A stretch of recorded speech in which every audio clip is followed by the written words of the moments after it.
기가 활개를 치고 있답니다. 리딩방이라는 게 온라인에서 주식 같은 거를 추천해가지고 투자를 대신해 주는 거라고 하던데 좀의 생소한 단어지야. 부산경찰청이 올해 1월부터 5월까지 부산에서 200건 가까이 되는 이 불법 투자 리딩방 사기 사건을 수사했는데 와이고야 세상에 이 기간 파악된 피해 금액이 무려 219억 원이라 캐야. 피해 규모도 점점 커지고 있다 카지에. 전문가와 함께 리딩방 사기는 어떤 특징을 갖는지, 우리가 이 사기에 대처하려면 어째야 되는지 알아보겠습니다. 네, 영산대학교 경찰행정학과 심혜인 교수님 전화로 만나보겠습니다. 안녕하십니까? 안녕하십니까? 예, 교수님. 먼저 리딩방 사기라는 게 정확히 어떤 범죄인지부터 여쭤보고 싶습니다. 네, 리딩방 사기는 주로 카카오톡이나 텔레그램, SNS 등 온라인 메신저를 활용한 단체 채팅방, 일명 리딩방이라고 불리는 곳에서 투자 전문가 또는 트레이더를 자칭하는 사람들이 실시간으로 주식이나 코인 선물 등에 대한 투자 정보를 제공하면서 고수익을 약속해 투자자들을 유인한 다음에 투자금을 편취하는 조직적 금융 범죄라고 보시면 될 것 같습니다. 예, 이해를 돕기 위해서 실제 이 리딩방 사기 범죄 사례를 좀 알려주시면 좋을 것 같습니다. 네, 앞서 말씀해 주신 것과 같이 부산에서도 최근 들어 대규모 피해가 잇따르고 있는데요. 앞서 말씀해 주셨던 2025년 1월부터 5월까지 부산에서 발생한 불법 투자 리딩방 사기 사건은 총 194건에 달하고 약 피해 금액이 약 219억 원에 이른다고 합니다. 이 중에서 사기 등의 혐의로 118명이 검거가 됐고 이 중에서 23명이 구속이 됐는데요. 부산에서 발생했던 대표적인 사례로 자영업을 하는 50대 남성 A씨가 올해 3월에 주식 투자를 안내하는 유명 유튜버 방송을 시청했다고 하는데요. 예. 해당 유튜버의 사진과 이름을 도용한 SNS 밴드에 초대가 돼서 그 밴드에 초대가 되어 보니 A씨를 포함해 총 70명이 초대되었다고 합니다. 밴드 운영진은 시중에 그 특정 금융기관 이름이 명시된 증권거래 어플리케이션 앱에 가입을 유도를 했고 운영진은 500% 수익을 낼 수 있다고 투자를 권유했다고 합니다.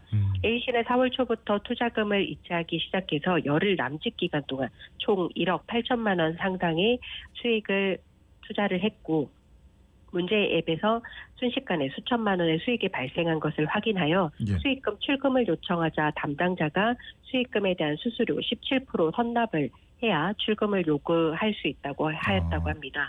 하지만 입금하지 않자 한 푼도 돌려받지 못한 채 앱에서 탈퇴 처리가 되었고 그 이후에 본인이 사기를 당했다는 사실을 인지했다고 합니다. 네. 해당 앱은 실제 금융기관과 전혀 관련이 없다는 것을 이후에 확인을 했고요.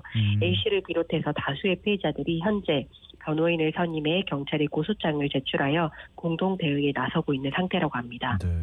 자, 지금 뭐 얘기 들어보면 당하신 분은 얼마나 황당할까 이런 생각이 드는데 리딩방 사기라는 게 보통 어떤 방식으로 사람들을 유인하고 또 어떻게 진행이 되는 겁니까? 네, 리딩방 사기는 먼저 문자나 SNS, 유튜브 광고 등 다양한 경로를 통해서 피해자들에게 접근을 합니다. 고수익 투자 정보 제공이라는 것을 미끼로 해서 피해자들을 채팅방으로 유인을 하는데요.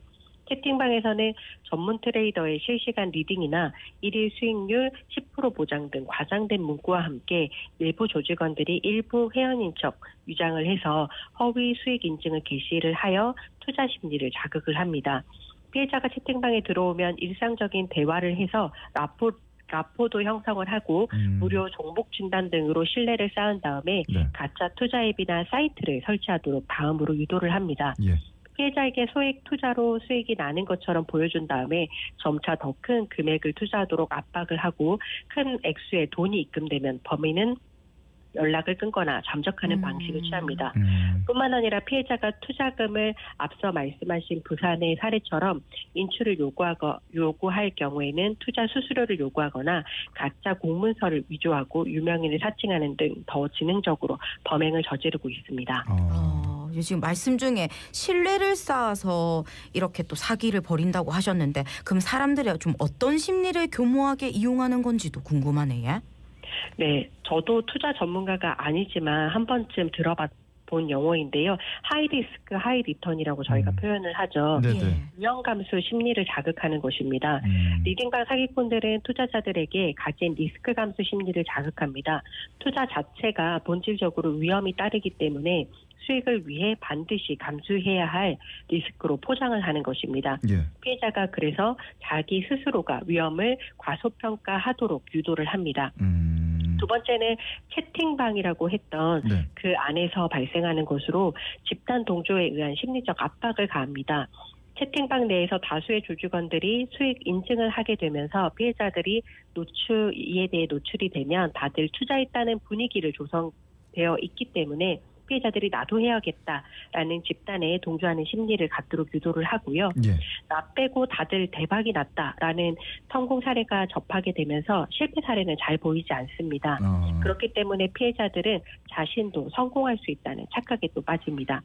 뿐만 아니라 Fear of Missing Out이라고 해서 FOMO라고 약자로도 쓰는데요. 네네. 이 기회를 놓치면 평생 후회한다라는 이야기를 하면서 네. 다들 이미 투자했다는 식의 메시지를 지속적으로 언급을 하기 때문에 급등을 놓치지 않으려는 조급함과 불안함을 자극합니다.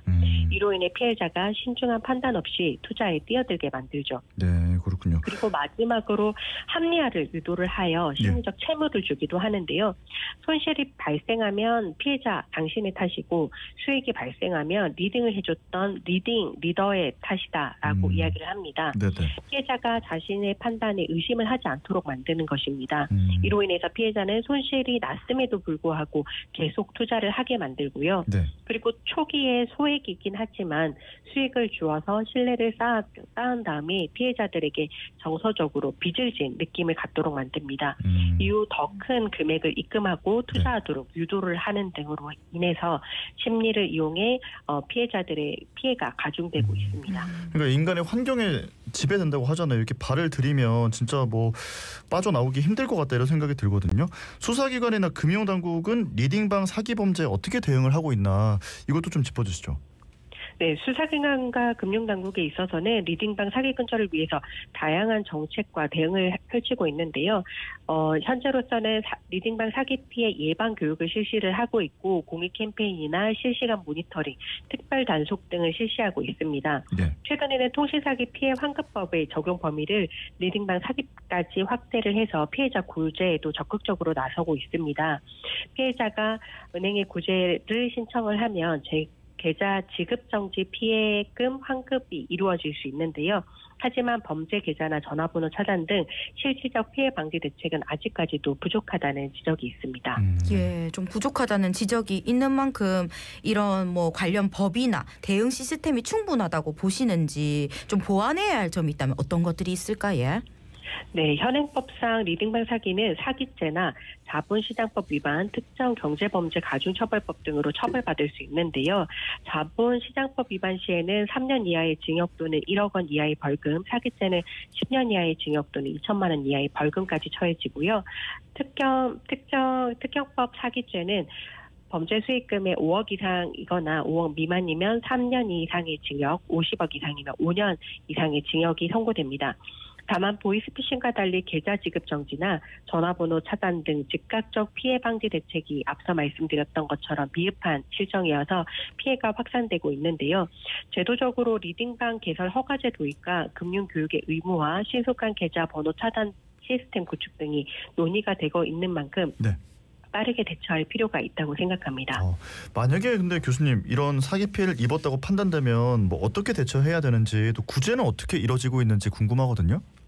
네, 우선 피해 당한 사실을 본인이 최대한 입증할 필요가 있습니다. 그래서 가장 먼저 입금 내역과 채팅방 대화, 네. 앱 설치 내역 등 모든 증거 내역을 확보해 두실 필요가 있습니다. 그리고 가장 가까운 경찰서에 신고를 한 다음에 네. 입금한 계좌를 관리하는 은행에 지급 정지를 요청할 필요가 있습니다.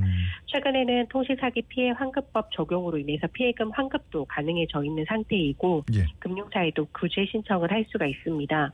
신속한 형사 고소와 자산 가압류 등 법적 조치가 피해금 회수 가능성을 높일 수 있는 핵심 변수라고 보시면 될 것 같습니다. 예, 무엇보다 이 사기를 사전에 피하는 게 상책일 것 같은데 어떤 부분들을 좀 특별히 주의해야 될까요? 네, 리딩방 사기는 사전에 인지하고 피하려고 하는 것이 가장 중요한데요. 네. 우선 고수익 보장, 원금 보장, 무조건 수익 이런 것들을 약속하는 경우에는 반드시 의심을 해야 합니다. 수익 인증 게시의 경우에도 내부 조직원이 일반 회원인 척 위장하는 경우가 많고 예. 유명인 또는 전문가를 딥페이크를 활용해서 사칭하는 경우도 많기 때문에 더욱 주의가 각별히 요구되고 있습니다. 그리고 투자앱이나 사이트가 금융당국에 등록되어 있는지 다시 한번 확인해 보실 필요가 있습니다. 예. 회사 명칭과 입금 계좌 명의가 다르면 절대 송금하시면 안 됩니다. 그리고 단기 고액 수익을 보장하며 고액 수수료를 요구하거나 빠른 투자 결정을 강요하는 경우도 사기일 가능성이 높기 때문에 네. 의심해 보셔야 합니다. 이렇게 주의를 한다고 하더라도 수익 투자로 수익을 주고 시간을 들여서 신뢰를 쌓는 등 라포를 형성하는 경우도 있기 때문에 예. 더 큰 금액을 투자하도록 유도하는 수법이 발전하고 있어서 작은 금액에도 현혹되지 않는 것이 가장 중요합니다. 네. 자, 오늘 이 리딩방 사기에 대해서 좀 짚어주고 계시는데 방송 듣고 계시는 청취자분들께 끝으로 한 말씀 남겨주신다면요? 네, 리딩방 사기 피해자들의 경우에는 주로 돈이 많으신 분들이 당하지 않을까라고 생각을 하시는데요. 아직까지 공식적인 통계 자료는 없습니다만 하지만 주로 50대 이상의 주부나 노인 등 금융 취약계층에서 많이 발생하고 있다고 합니다. 예. 그래서 실제 피해자들이 평생 모은 자금이나 퇴직금, 노후자금까지 잃는 경우가 많아서 경제적 타격도 매우 크다고 하기 때문에요.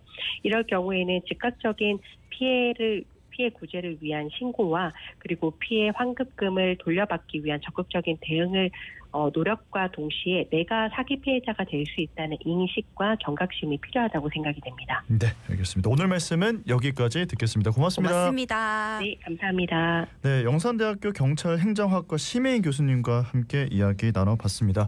네, 6월 25일 수요일 아침 자갈찾음에 함께 하고 계십니다.